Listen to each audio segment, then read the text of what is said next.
Welcome back to Smergal Reads Wizard of Oz. With your host, me, Smergal. So last time, Dorthy found some munchkins who I also assume are hobbits. And she met a very biased witch who claimed that the witch that she killed was an evil witch because the other witch said so. I think there's some, they don't like each other. So, Chapter 3.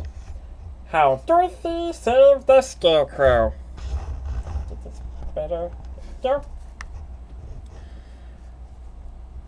I make sure you're in there. This is not the best place to work. Smergal only has a desk in a cave. This wall is just a backdrop. Okay. When Dorthy was left alone, she began to feel hungry. Because she hasn't eaten in a while. I don't think she ate anywhere in the past 2 chapters.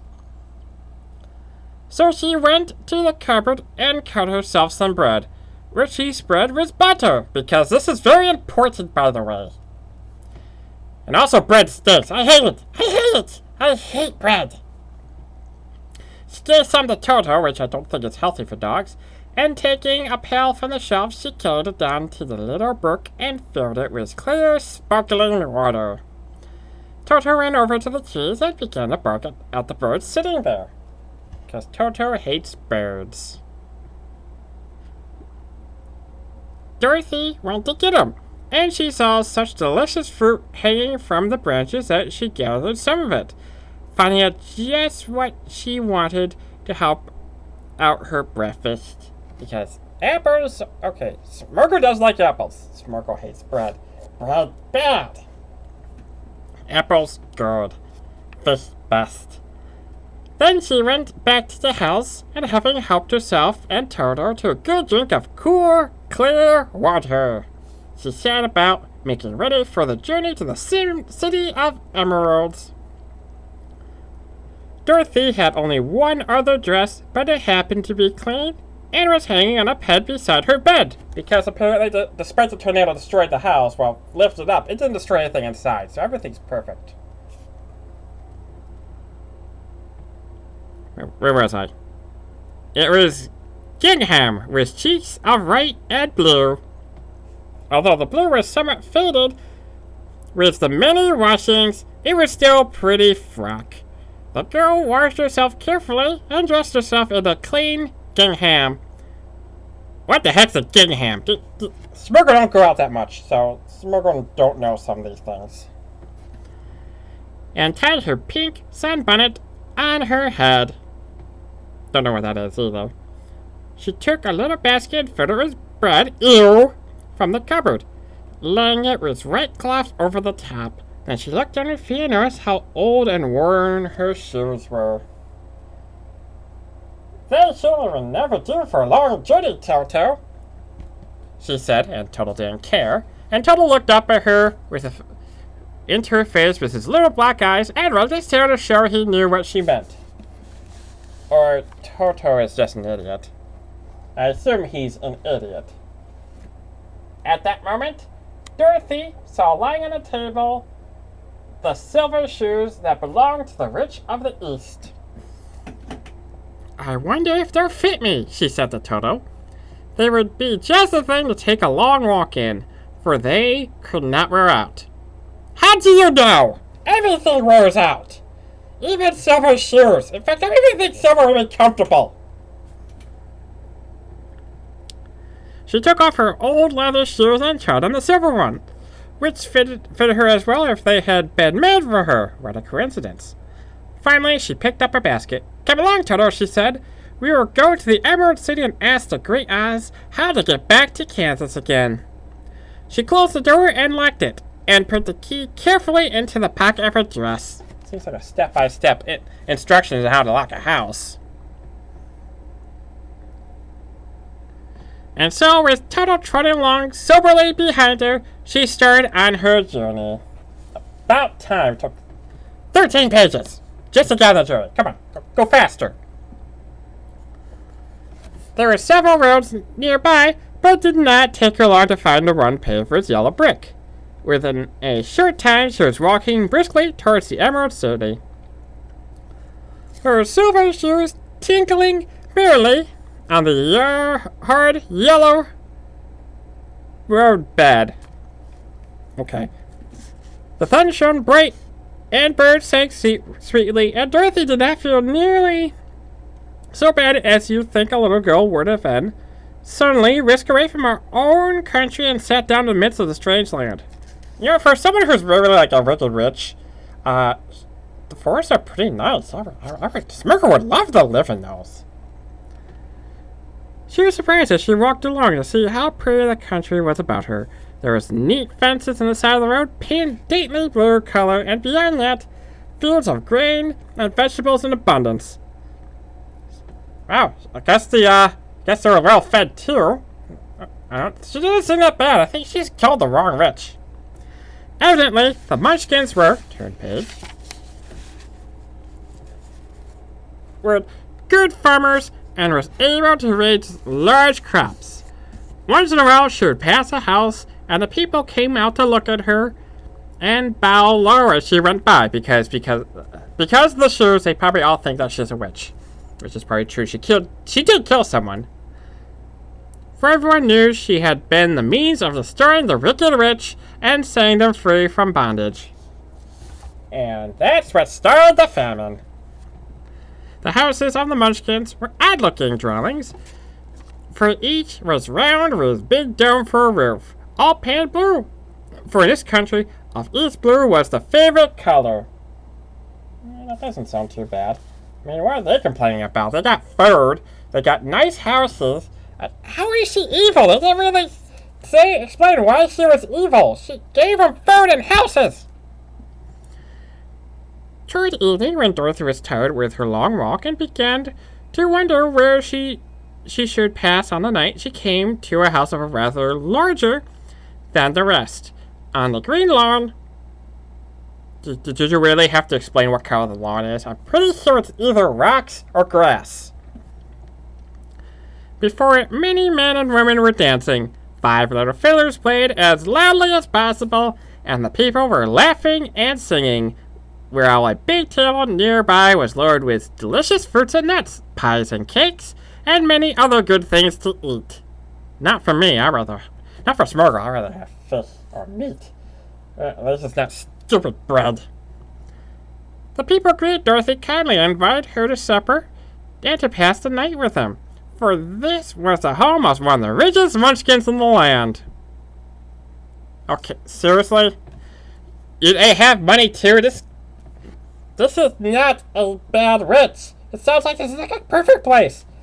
If my brother Smergal were to actually get out of the house once in a while, he could live there. In fact, I would live there. That sounds better than my place. And I live in a cave with a desk and a blue backdrop. Don't ask what this is. That's just an orange thing.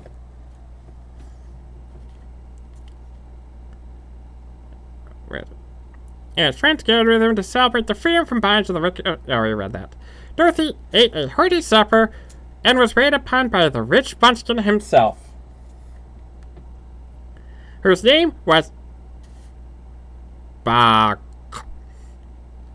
Then she sat down upon a settee, what is that, and watched the people dance. When Bach saw her silver shoes, he said, "You must be a great sorceress." "Why?" asked the girl. "Because you wear silver shoes and had killed the wicked rich. Besides, you have white in your frock, and only witches and sorceresses wear white." That's kind of stereotypical. It's like just because I say, "My precious," doesn't mean I'm stupid and obsessed with a ring. I'm obsessed with 2 rings, there's 2 preciouses. God, stop trying to stereotype us. "My dress is blue and white checked," said Dorothy, smoothing out the wrinkles in it.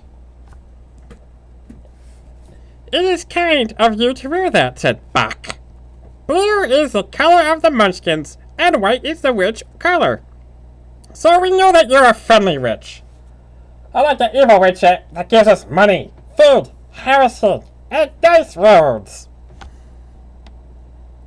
Dorothy did not know what to say to this, for all the people seemed to think her as a witch. Abuse it! Abuse it!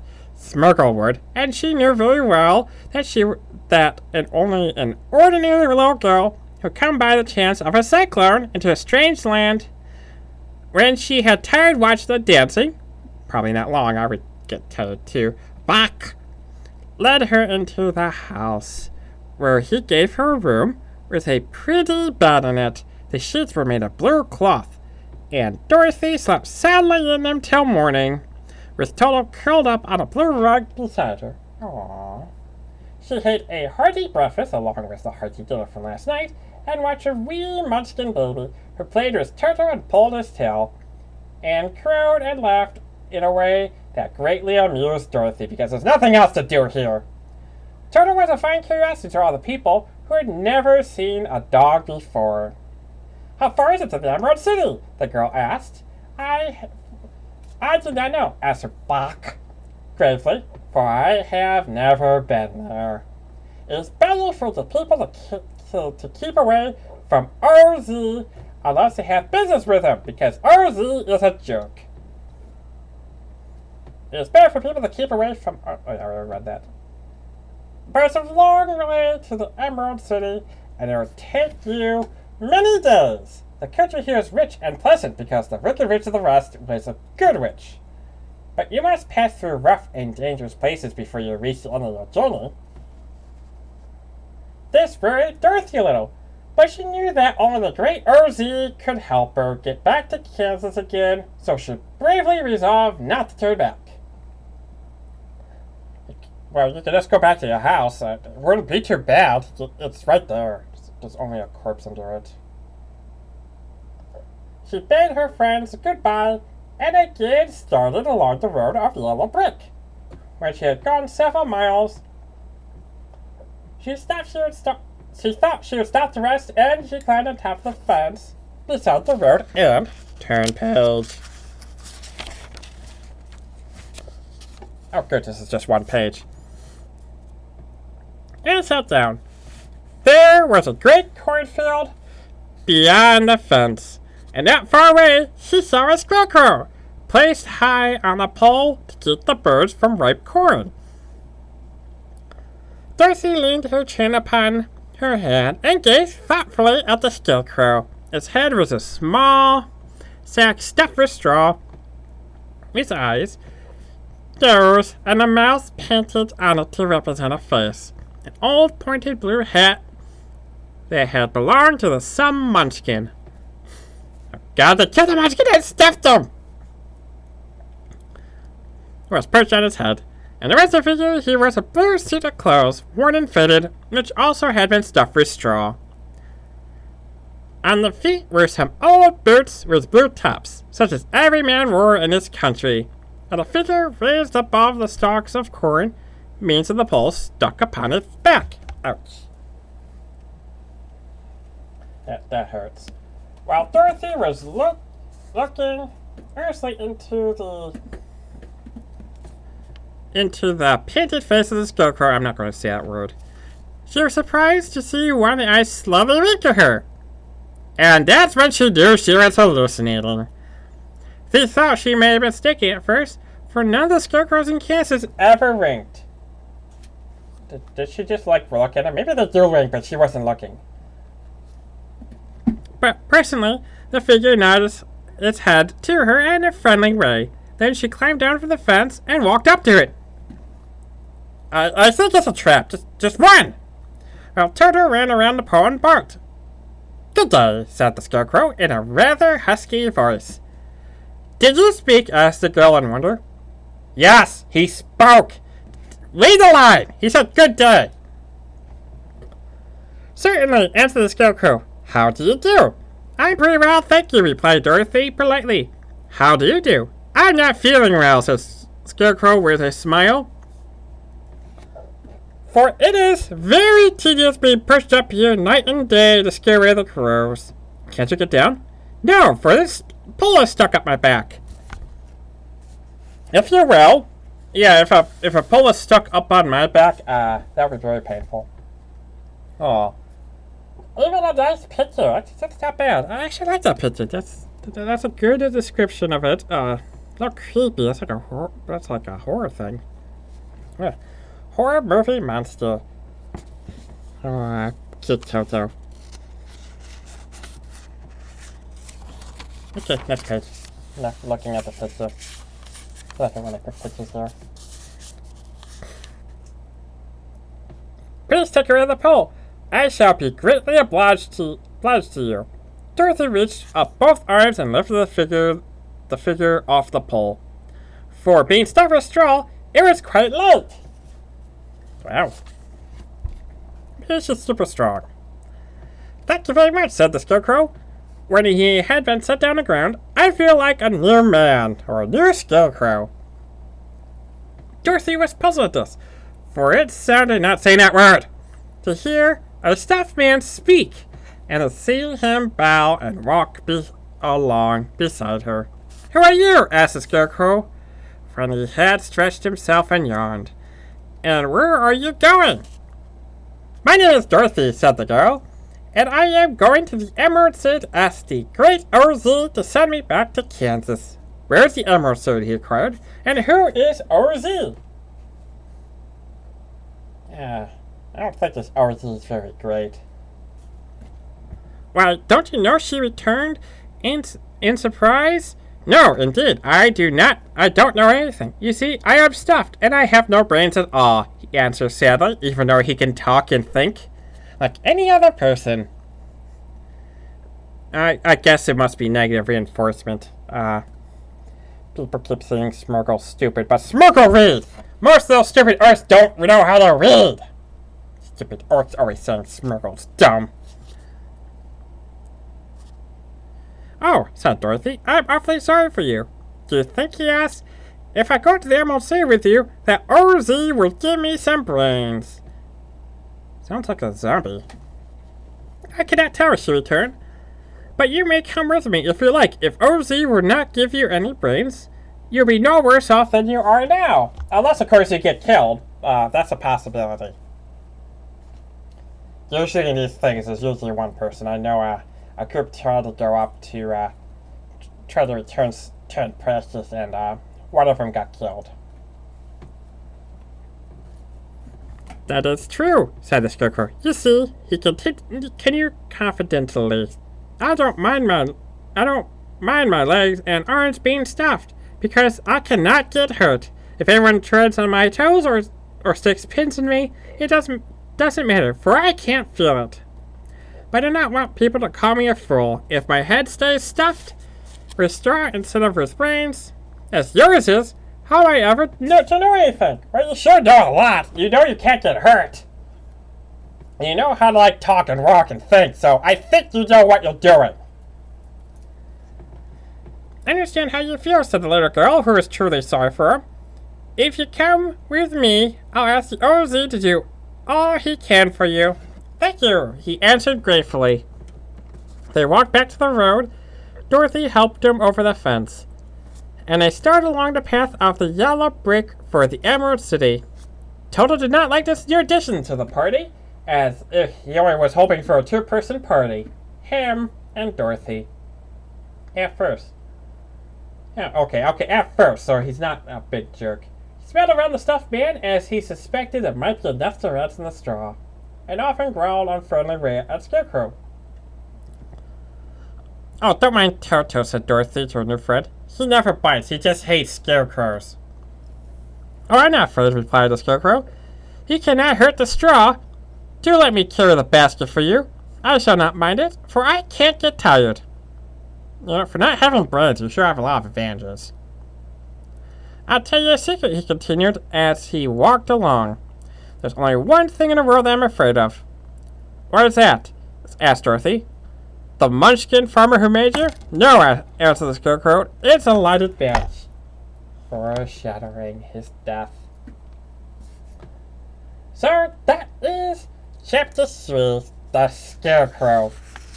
Next, we start Chapter 4, The Road Through the Forest, next time.